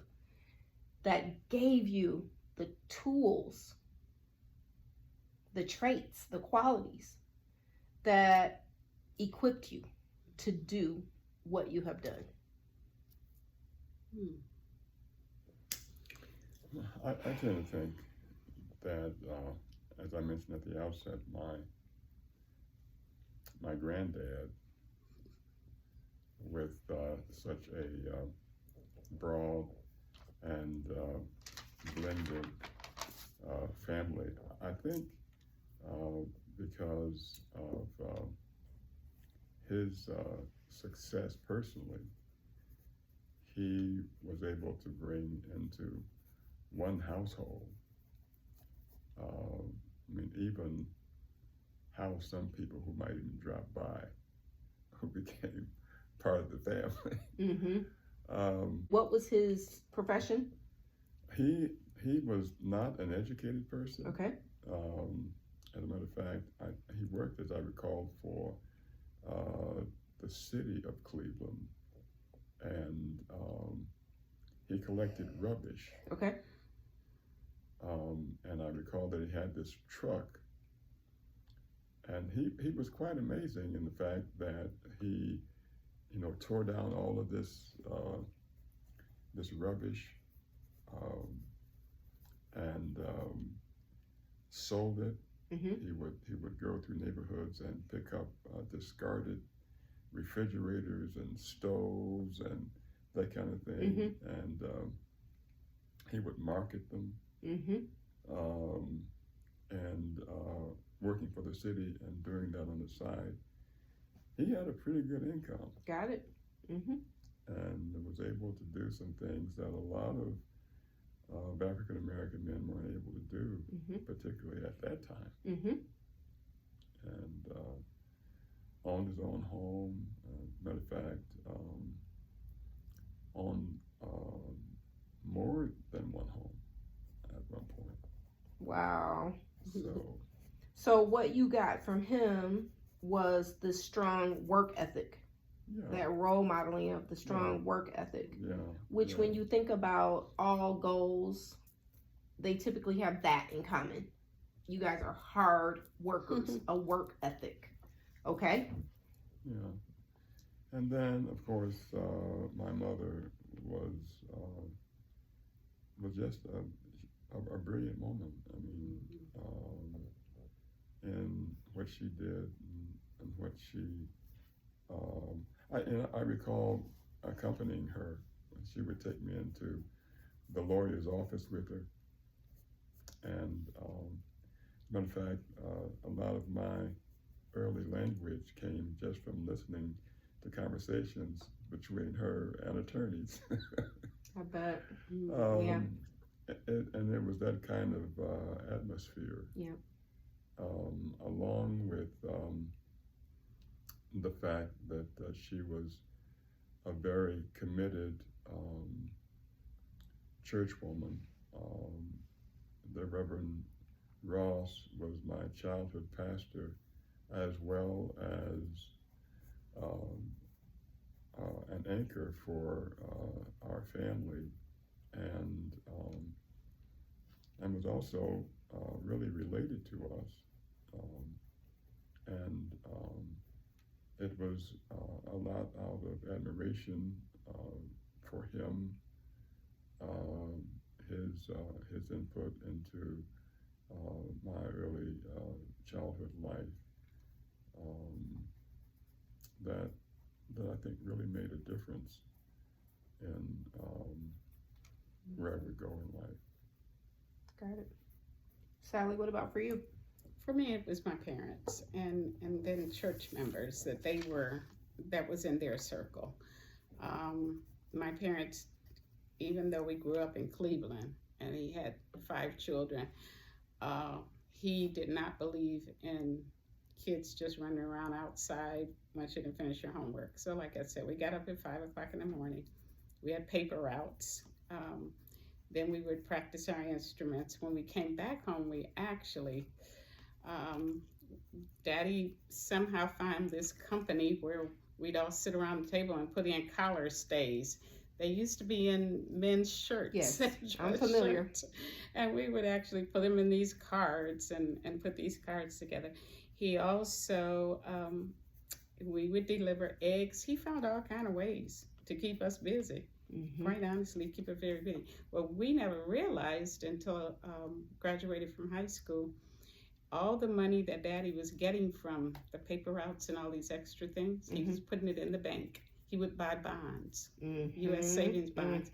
And so when my brother and I went off to college, he took us to the bank, got the savings bonds, cashed them in, and that's what he paid our first year of school with. And every year after that, when I would go, Daddy would go and get the savings bonds, and I never had to pay a penny of my schooling. So he was an investor. He was totally amazing. He also owned, just like Melvin's dad, we owned our home. He owned our, we had a home that he was purchased, and then he bought 2 or 3 more on the street, and then a row of apartments or townhomes. They weren't called townhomes then, but they were connected, apartment houses on the street not far from us. So Daddy was really He purchased rental property. right. He had rental property that he. So we knew the hard worker that he was, and my mom was right there with him. She was also, like I said, a school teacher. She did not start teaching though until my youngest brother and sister were in elementary school. She was holding down the home. Probably in 3rd grade is when they were probably in 3rd grade by the time she started teaching. Got it. She was full-time mom at home. Got it. Until then. Yeah. Sure. Which is hard work. Hard work. Yes. But then, like I said, they were the church members, and they were so rich in our lives. They became uncles and aunts. They would take care of us at different times. Like if my parents were going out of town, there were, 2 of the musicians, would take my brother and I in so we could still be in the high school band practicing and everything like that. The church was really the family, and that was one of the things that I really loved about, ministry. Yes, absolutely. So what I'm hearing again from both of you is that strong work ethic was role modeled and cultivated. The musical practice, the paper routes, that was creating this work ethic in you. The education, the valuing of education, super important in you all's story. You are both so accomplished, and your families held that in high esteem, letting you guys know as kids, this matters to us. Right. This is what we expect of you. And so I think for all people who are parenting and grandparenting, to understand that it is very important that the values of the family be expressed, because kids do embrace what the parents believe to be important. And those things become guideposts. And so super important. Next question would be in terms of marriage. You guys have been married for 48 years, this coming June 29th. You have counseled marriages, certain premarital counseling, marriage counseling. I know you've done workshops regarding marriage and family. I have written a book series titled 101 Conversational Questions in order to help facilitate conversations. As you guys know, that now that we're in this social media period, people are not talking as much. They're doing more texting. The silence is often radio. It's so isolating, the silence. The family stories are not being told because this intergenerational, these conversations are not happening. There used to be one television in the house where we'd all watch the same show and discuss that. Now the kids are watching their shows on the phone, and we're watching our shows on the phone. And so it was very clear to me that somebody needed to do something to help people to communicate again. Wonderful. So having said that, in terms of marriage,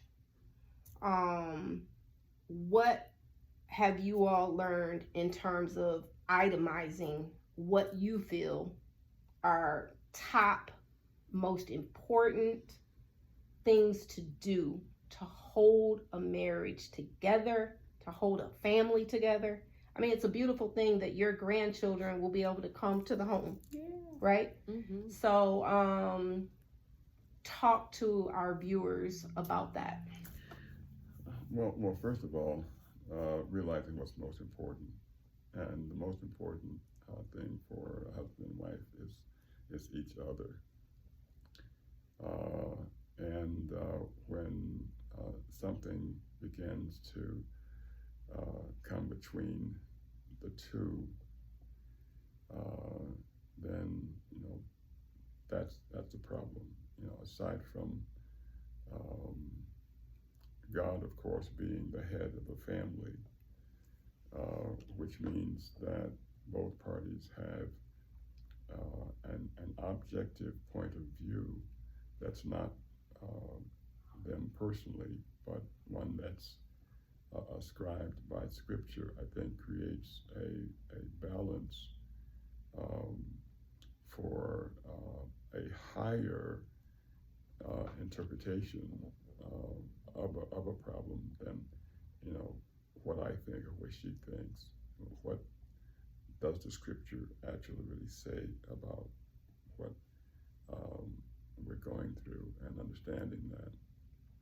I have to admit, though, and I thought I might have expressed it earlier, that I let early on, I think, in my marriage, allow the ministry to take up more space and time in my life than I should have. Okay. When I was in Cincinnati, I thought I should be in everything. And if you were in everything. If you read my resume at all from Cincinnati, yeah. And a lot of these things were really taking place simultaneously. Yeah. And sometimes when I look back at that, I'm trying to figure out how in the world was I able to do all of that. That's right. At the same time, and still have time. And the fact of the matter is that I don't think that I realized what kind of damage it did to family life. Mm-hmm. And tried to reconcile much of that once I left Cincinnati coming here. The realization of coming here, and when you leave one state, coming to another state, it's almost like beginning over again, particularly in your denominational work. I don't think I realized just how burnt out I was, and the toll that took on my wife and my family as well.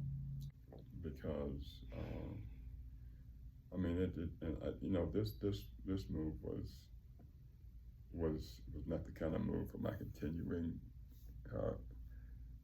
emergence to where I wanted the ministry to go. Mm-hmm. But it was very important, I think, for my family. Mm-hmm. Because a new start, better management. Mm-hmm. You could apply the wisdom that you had gained, right? Better management to manage this better. Yeah. Mm-hmm. This fresh start. Yeah. So I'm not nearly, even though I have a number of things that I've done here in the community. Mm-hmm.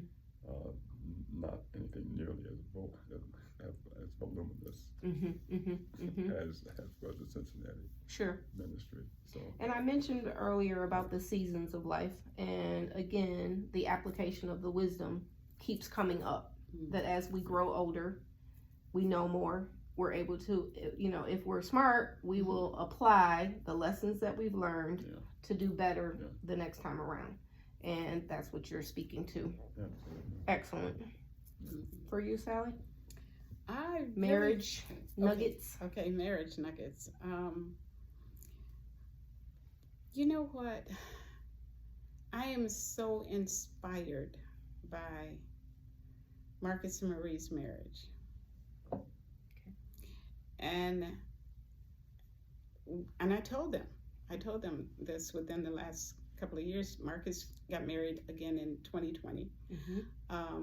Dan's married a beautiful girl, and now he has 4 children instead of 2. So I got two new grandbabies out of it. Awesome. Marie has been married 13 years now, and last year Marie left home, I think, when she was 17, 18 to go off to school. And last year, so she hasn't lived with us for that long, okay? And last year, her husband in March 10th, had a aortic dissection.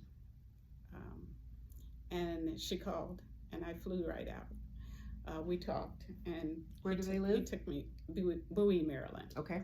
And so I flew right out because she has two little ones. Had 2 little ones at that time, and we almost lost him.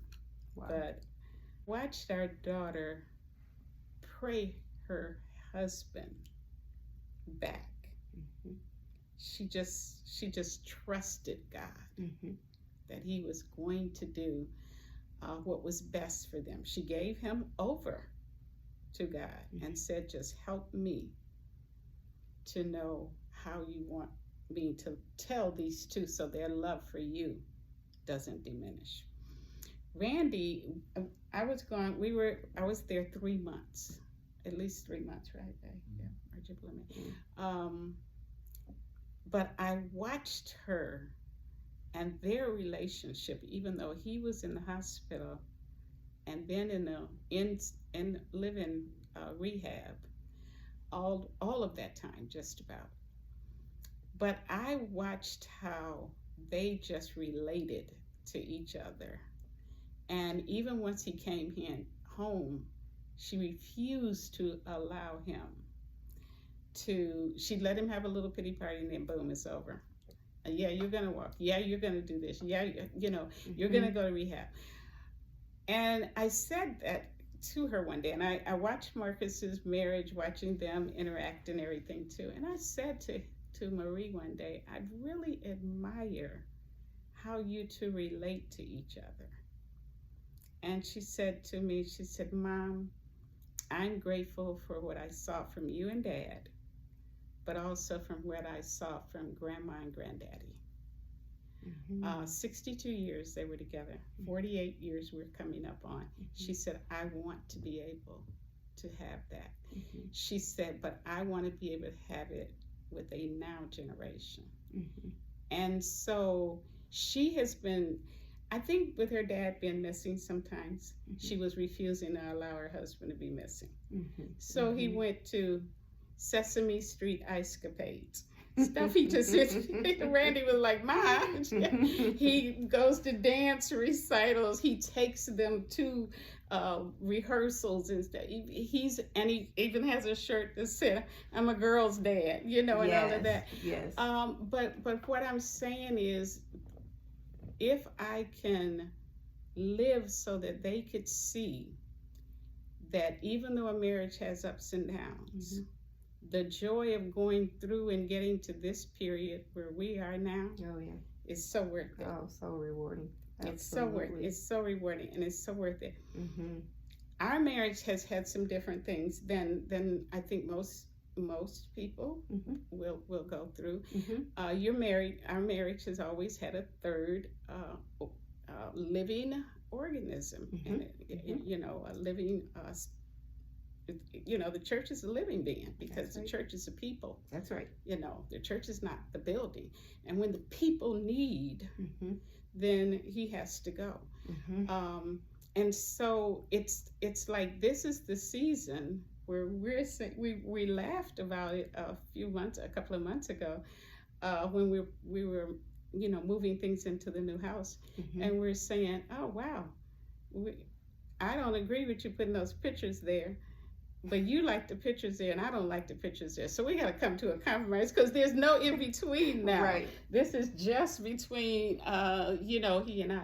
And so the joy of it is now we will, for at this age, for the first time, see what it's like to live as newly weds in a way.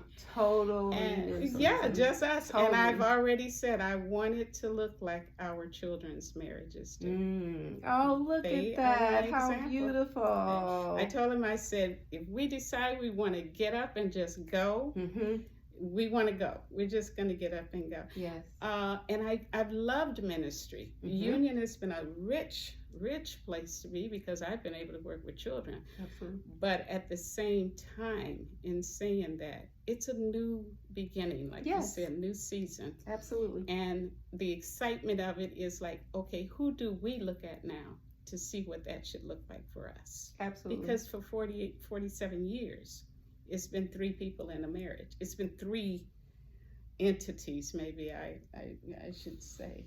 Yeah, the transition, is a joyful one, but it's also a sad one as well. Because it, for example, I'm an avid bowler, and I've bowling for years. I love to do it, and I'm pretty good at it. I bet. Just this past evening, I was fortunate in my last day with this team, and I had shared that with them. Aside from some of the other teams, that we compete against, this is my last time out, and I think about 731, which was the highest score there for last night. But saying goodbye to people and hearing their sentiments and that kind of thing is really what brings out the emotion. Because you do realize that those relationships that you've cultivated over the years, they don't necessarily end, but the way that they are together does, because you're no longer in the presence of those individuals. And it's strange because this week is somewhat like a week of endings, because it is. Because everything that I normally do for a week is the last time I have to do that. Tonight is the last night, Nana. So that is rather interesting, leading into what will be my concluding sermon to the church this coming Sunday. So so there's melancholy and there's also joy. But when it comes to marriage, trust each other. Realize you're in a triangle. If you really love God, He's at the top.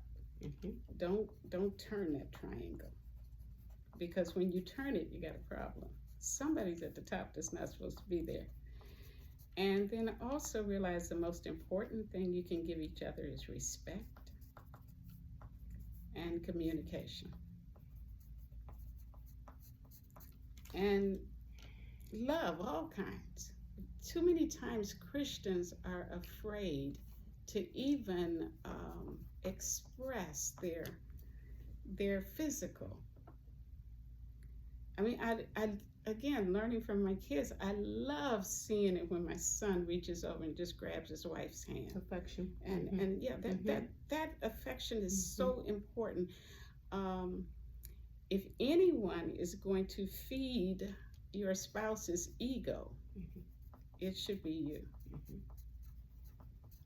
And then if anybody needs to bring them down a little notch or so, it should be you in the most loving, respectful way that you could do it, which builds them up. Because my goal always for Pastor was to allow him to do ministry to the very best of his ability, but also as humbly as possible.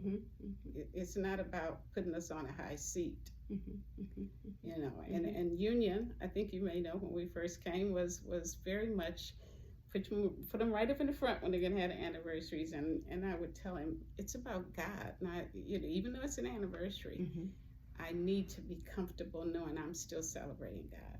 I'm grateful.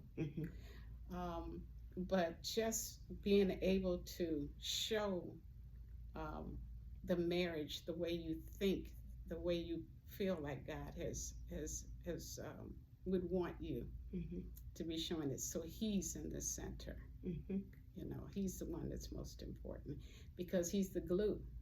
Like we would make jokes about things. Absolutely.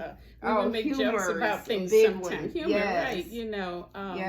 Because if you can't laugh together, and again, going back to my children, I love just, since I'd been able to be in the house with them, you know, all that time, I could just see the laughter and the crazy jokes they would tell with each other, and it was just, it lifted me. It truly did. Yeah.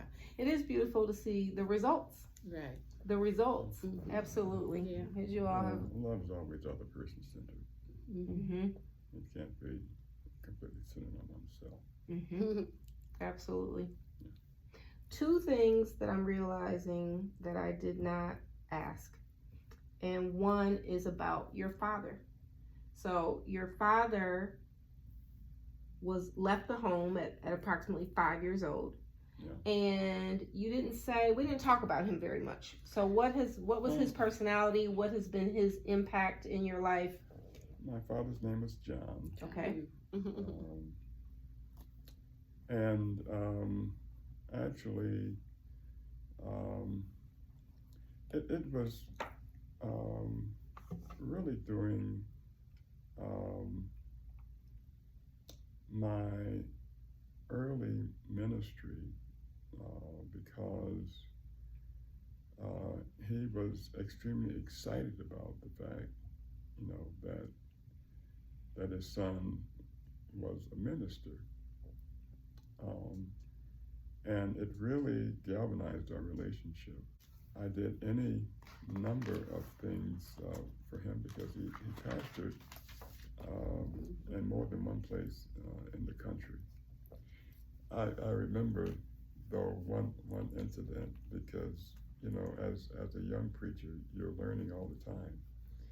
And my dad invited me to a church that was very substantial in a rural part of Ohio, and wanted me to come and preach for him.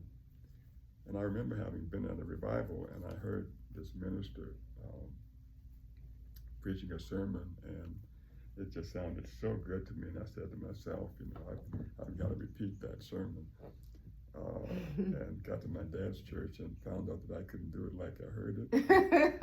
And it was one of the most embarrassing things for me. I felt like cutting a hole in the floor and falling through. But my dad was very nurturing. We developed a very close relationship, and I remember that his wife at that time knew that he had terminal cancer. Okay. And she did not want to personally expose that to him, and asked if I would. And I recall the conversation that I had with him about his condition, and how that bonded us. And I spent considerable time, you know, with him prior to his passing. But it was really the ministry that brought us together. Okay. He, of course, was present at our wedding. Okay. I mean, he was never totally absent. Okay. Even as a youngster, I recall that he lived not far from us, because I recall now that I'm thinking about it, having gone to his home. So that's pretty much my story with my dad. Okay, all right. The next piece was, what did you learn from your divorce? Because that's an experience as well that adds to our life, the decisions that we make going forward. I think the lesson that I learned was that you need to be able to step back and I think clearly understand another person's heart, and actually, part of the solution of my early marriage had to do with the ministry, and no desire at all on my former wife's part to have any part to do with the ministry, of course, which was not anything that I could really consider. But how old were you when you married the first time? Oh gosh. I can't answer that question. Okay. Were you young? Young. Yeah. Very young? Too young. Okay. And at that time when you married, did you already know that you had a calling for ministry? I knew when I was 6 years old that I had a calling. Oh, okay. Okay. But you were also very much into your singing ministry. Yeah, I know. Okay. At that time. So in the reason I want the viewers to understand that is because statistically we know that the older people are when they marry, the more likely they are to stay together. And when we select someone when we're older, we know more about ourselves, we know more about the direction we want to go in. Absolutely. And then that conspires into our selection process.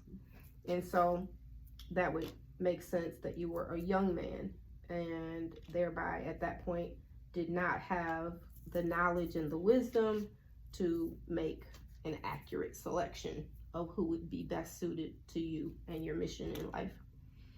Okay. Beautiful. The one other thing was you all have made some very drastic and beneficial changes to your eating habits. And I'd like for you to share exactly what brought about those changes. I understand you were the catalyst for that, Pastor. So well, when I went to Cincinnati, Ohio, to pastor that church, I had a friend that was a cardiologist, and I invited him to our church to do our men's workshop, and his subject was health. And he brought out all of these statistics about how long black men lived. That the median age was like 64, 65 at that time. And what habits could prevent the short season of life, and one was diet. He went on to explain the cultural diet that all of us, know about from the South. Went through that and talked about the impact that red meat had, and just went through the whole analyses of it, and really convicted me that I need to make some different choices. And I had even recognized, I think at that time, with my eating habits. I mean, I love steak, medium rare, prime rib. I mean, Meat. yeah. And after I was convicted, and for the most part, the way I am, if I make a decision, then that's a decision. And I made that decision. I came home and informed my wife about that. She can tell you the rest of the story. What happened, Sallie? He came home and he was all excited. And he's like, and was telling me about the meeting and everything. And then he says, and so we're not going to eat any more meat, nothing from a can, nothing frozen, everything fresh, and on vegetables, fruits. And I'm looking at him like, okay, you've lost your mind. And I've got a reason to get a divorce. I'm like, you want me to let go of chicken? And then the thing of it is the cardiologist that was talking, his friend, he didn't say how you do this with two people working and children, you know. He, and then he's coming home saying, this is how you gonna cook now. Okay, I know how long it takes for collard greens to pick them, all of that. Well, his mother had moved. His mother, just a few years before that, had an aneurysm. Okay, aortic. And so she had, once he brought her back from Dallas, Texas, for her surgery and everything, praise God, she lived through it. And she had moved to Cincinnati, and she was in her own place. And so I called her and told her, I think we're about to divorce, and you might need to help me with this. And so we laughed about it, because, of course, I was joking somewhat. And so she said, don't worry about it, baby. I know you got your hands full. And so she started telling him, baby, come on over. I done cook some food, and I done, because I know how you want it. So he would leave church once he left after meetings and go to his mom's, then come on home. And I would go ahead doing what I was doing. Got it. Quite honestly. One day I went over to her house. We all were there for dinner one day. And I told her, I said, Mom, I don't get it. How do you do this? I mean, she had all these vegetables and all on the table and everything. She said, come here. And I don't even know if he knows this. We got into the kitchen and she opened her garbage can and there's frozen this and canned that, And she said, he's still eating healthy. Right. I'm reading. She said, baby, just doctor on it a little bit. Right, we got to survive this. Right. Well, I still didn't really get on board with it. And quite honestly, he went back to fish for a little while once he came here. When he was commuting back and forth, it was hard for him to get his to food stay sources. on the food that he was going to be on. And so come down to 2013, and that's when he saw President Clinton at that time, on a 60 Minutes or something. Yeah, Caldwell Anderson. With Caldwell Esselstyn from Cleveland Clinic, another cardiologist. And Clinton at that time had two heart attacks. By then he had the second one. And so Caldwell Esselstyn, after the first one, said, get ready for the second one. He wrote him a letter saying, get ready for the second. They never gave a letter to him because he didn't know him. And then after the second one, he sent a letter saying, get ready for the third one. Well, by that time, Clinton was out of office. And so his mail wasn't being going through by others. It was just his small staff. And they were alarmed with the letter, and so the two of them met up. He went and talked to him and everything, and we really listened. And by that time, I was pre-diabetic. I was quite overweight, and I just was tired all the time. I mean, I was still teaching, but I'm tired all the time. So I said, okay, fine, let's try it. He lost 30 pounds, and he was really eating what we thought was healthy, only just adding fish. But yet, when I changed it, he immediately, like within a month and a half, people started saying at church, Pastor, you look sick. And when you say when you changed it, that was a change in terms of omitting even the fish. Yes, Got it. There was no meat. I did not fry anything. Mm-hmm. I would saute, Mm-hmm. and I didn't use oil. That it was the big thing. Caldwell Esselstyn says that why take the olive oil when you can use the olive? Okay. He said, and he really goes it biblical too. Okay. He says this is how God made it, Mm-hmm. and so this is how we should use it. Now, I do still use a little oil every now and then, Mm-hmm. but for the most part, we try to stay as close to plant-based eating as we can. We treat ourselves sometimes with Beyond chicken or Beyond sausage. Mm-hmm. Maybe I'll make a wrap, but we usually will make, if we're going to be doing what do we call that, alternative meat, right? If we're going to do alternative meat, we try not to do it more than maybe one meal. Okay. Because it's still getting away from truly being truly a plant-based eater. Plant-based meal might be I would have brown rice pasta, and I'll put a whole bunch of veggies in there. And now we both agree on frozen now. Okay. Okay. But there's a certain way I fix it, not according to the package, because then it withers. It's just wilts down. Mm-hmm. So I'll make my vegetables separate. I put sweet potatoes in there and cook them in there with it. Lots of onions, garlic, all that other good stuff. Mm-hmm. And then I'll dump my pasta in with it, and that's actually a meal. Okay. If I want to enhance it, then I might put some Beyond sausage, where we take one piece, split it in half. So we're not eating like the whole big piece ourselves, but we're sharing that now. Okay. And so we really try to we do tease it every now and then. Mm-hmm. From what we were doing super strict. Mm-hmm. But when I get away from it, when we get away too far, if I get away too far, I feel it right off. Got it. And so then I bag up, Sure. Yep. But collard greens, I saute them with carrots, tomatoes, onions, whatever Mm-hmm. I can, think to put in there. Sure.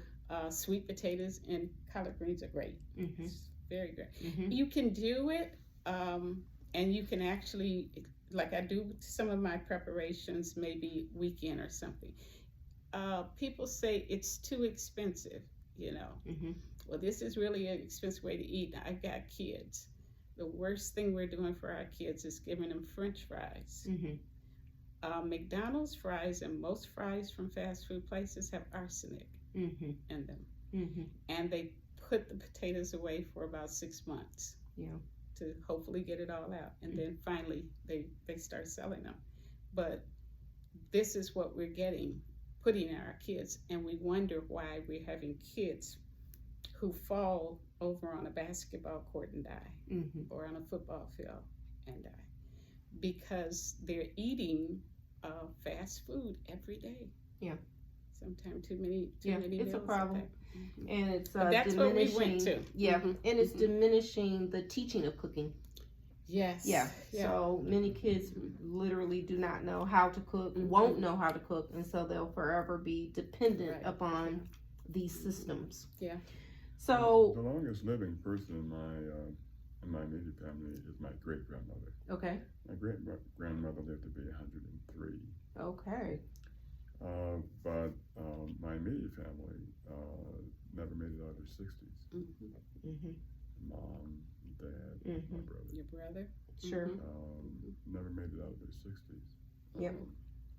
And of course, I'm getting ready this June to be 80, Mm-hmm. which sounds real strange. 80 and on no medication. But I don't have any bodily restrictions that I know of. Yeah. And I'm still, pretty active in most of what I want to do. My brain is still pretty good. Mm-hmm. So, I mean, it's been a blessing for me, not to have any pain in my body or not to have to take any medication. Were you on medications before you started this way of living? I don't think so. Okay. No. Okay. All right. No. Okay. Okay. But when he first started years ago, when his first cardiologist friend told him about it, he was very overweight. Okay. At that time, you were. Okay. You had. Okay. He had the preacher's stomach, I call it. Sure. Sure. Sorry for putting Yeah. it that Well, way. the American stomach. Yeah, the American stomach, right? Mm-hmm. And so once he started eating his, when his mom was cooking for him and everything, he lost weight right away then. So that's why we were so surprised. We knew it would probably benefit me. Mm-hmm. We did not realize he was going to lose more. Mm-hmm. And men typically do. They lose it faster. He just lost like 30 pounds. And even I was at one time thinking, Bear, are you sure that I know this is helping me? But energy, it gives you so much energy. Mm-hmm. Now, he does take B12 because if you are doing plant-based, they do recommend. And do you do sublingual or do you do the shots? No, I take a pill. Yeah. Okay. All right. B12. Okay. And 80 years old, no medications, and you're 73, and your birthday is in what month? January. 73. Awesome. Fabulous. All right. Well, that's a huge testament to your commitment to longevity. First of all, because, hey, it's huge to make these changes. It sounds to me also like you guys are gluten-free. With a number of things. Yeah. I'm not that particular about it. Okay. But a lot of what we do buy is gluten-free. Okay. All right. Because it doesn't sound like you're eating a bunch of desserts. No. Breads. I hear the pasta. We do. Now we both like Arnold's.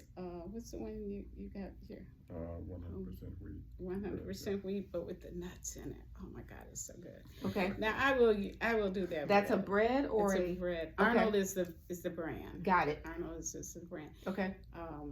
But it has. Oh my gosh, it's got all these good nuts in it and stuff. Okay.